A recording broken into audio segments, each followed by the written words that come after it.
Assalamualaikum warahmatullahi wabarakatuh. Perkenalkan nama saya Reza Legusti. Kali ini saya akan membawakan studi kasus gagal bayar pada perusahaan asuransi. Kasus gagal bayar pada asuransi, maraknya kasus gagal bayar yang terjadi larut-marut di industri asuransi nasional ini tentu saja menggerus kepercayaan konsumen dan masyarakat terhadap industri asuransi.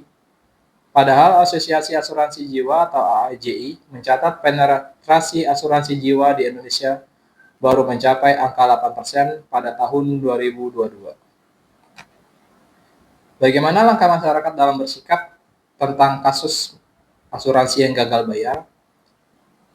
Masyarakat harus memilih perusahaan asuransi yang benar-benar terpercaya dari segi perusahaannya, pekerjanya, dan riwayat pembayarannya. Jika sudah terlanjur mendapat asuransi yang gagal bayar, bagaimanakah langkah dari masyarakat itu? Nasabah bisa menempuh dua jalur jika ingin menyelesaikan permasalahan dengan perusahaan asuransi. Pertama, jalur hukum dan non-hukum. Jalur hukum, mengajukan pailit perusahaan asuransi yang gagal bayar melalui pengadilan. Namun proses pengajuan pailit tidak mudah karena harus mendapatkan rekomendasi dari otoritas jasa keuangan. Yang kedua, mengajukan gugatan untuk dapat menggugat perusahaan asuransi yang tidak membayar klaim Anda. Terlebih dahulu, harus dilakukan somasi yang berisi tentang teguran atas tindak dilaksanakannya kewajiban perusahaan asuransi. Yang kedua, jalur non-hukum melalui Lembaga Alternatif Penyelesaian Sengketa Sektor Jasa Keuangan atau LAPS SJK. Langkah preventif perusahaan asuransi. Agar perusahaan asuransi tidak mengalami gagal bayar atau default, ada sejumlah strategi penting yang harus dijalankan secara disiplin dan terstruktur. Yang pertama, manajemen risiko yang ketat, underwriting yang selektif, evaluasi risiko yang cermat sebelum menerima calon tertanggung, segmentasi risiko, jangan terlalu banyak menanggung risiko tinggi atau suatu jenis permasalahan yang beresiko tinggi. Diverifikasi portofolio asuransi kesehatan, jiwa, kendaraan, properti, dan lain-lain tidak bertumbuh pada suatu produk. Cadangan teknis yang memadai, pembentukan cadangan klaim atau reserves yang akurat untuk pembayaran klaim masa depan, perhitungan aktuarial secara periodik dan konservatif untuk menilai kecakupan kecadangan.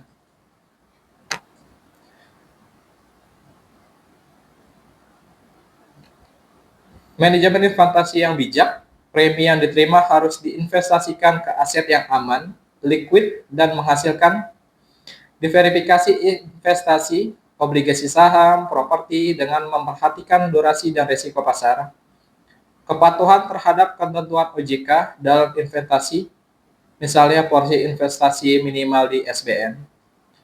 Reasuransi yang efektif, gunakan asuransi untuk perusahaan asuransi untuk membagi risiko benar, memastikan reasuradur memiliki reputasi dan kapasitas finansial yang kuat. Manajemen klaim yang baik, klaim harus diverifikasi dengan cermat untuk mencegah penipuan, percepat proses klaim yang sah untuk menjaga reputasi dari asuransi itu sendiri. Pengawasan dan kepatuhan, patuh terhadap regulasi OJK termasuk terkait RBC minimal 120%, audit internal dan eksternal secara berkala, pelaporan keuangan yang transparan dan akurat. Teknologi dan data analitik, gunakan data untuk memperkirakan kemungkinan klaim, deteksi fraud, dan prediksi tren.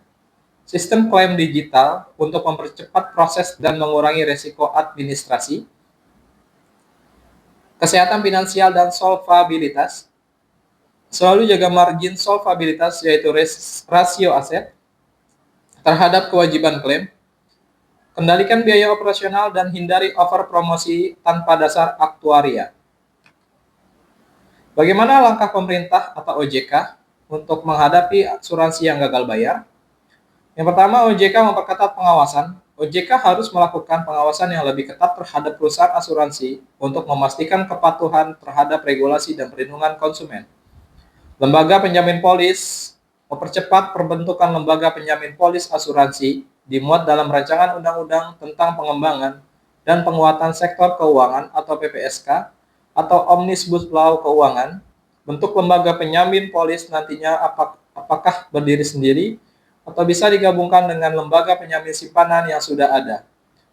LPS tidak hanya menjamin simpanan dana masyarakat di perbankan, tapi juga harus menjamin polis asuransi yang dibeli dan dimiliki masyarakat dan perusahaan asuransi.